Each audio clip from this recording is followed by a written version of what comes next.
But sometimes we leave out the most important thing.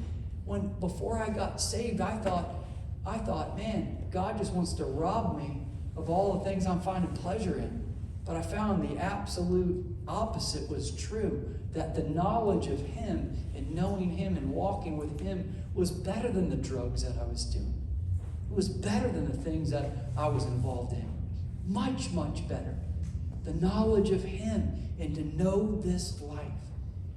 And so when we say things like there's life in the Son, what kind of life is that? It's the life that God gives.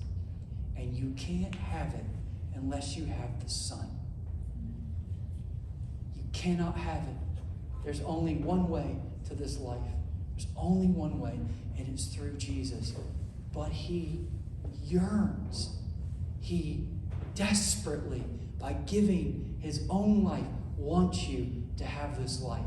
He wants to be in communion with you. Sometimes we think about God, and we've heard so much about Jesus that somehow He's like this distant relative to us until He comes and He meets with us and He actually shows who He is. And then, and only then, we realize this God doesn't want to rob from me. He wants to give me everything.